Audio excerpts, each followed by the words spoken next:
কলকাতার বোলপুর শান্তিনিকেতনে art society আয়োজিত আন্তর্জাতিক অঙ্কন প্রতিযোগিতায় ব্যাপক সফলতা পায় রাজ্যের চিত্রাঙ্কন একাডেমি। গত ৯ এবং ১০ই জানুয়ারি এই প্রতিযোগিতা অনুষ্ঠিত হয়। প্রতিযোগিতায় ভারতের ১০টি রাজ্য এবং নেপাল থেকে মোট ৩৫০ জন প্রতিযোগী অংশ নেয়। এই প্রতিযোগিতায় চূড়ান্ত প্রতিযোগিতায় ৬টি বিভাগে ৩০ জনকে পুরস্কার প্রদান করা হয়। এর মধ্যে ৯টি পুরস্কার পেয়েছে রাজ্যের চিত্রাঙ্কনের শিল্পীরা। এই সাফল্যে চিত্রাঙ্কনের শিক্ষক ছাত্রছাত্রীদের মধ্যে ব্যাপক উচ্ছ্বাস আনন্দ।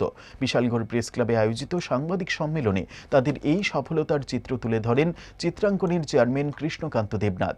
পুরস্কার প্রাপক শিক্ষার্থীরা হলেন দীক্ষিতা রায়, প্রিয়সা সাহা, ঋষিতা সাহা, অনুষ্কা রায়, সৈফুল ইসলাম, পৌলমী ভদ্র, দীপ চক্রবর্তী, সুস্মিতা ভৌমিক, রামানুজ সাহা, বৃষ্টি সাহা।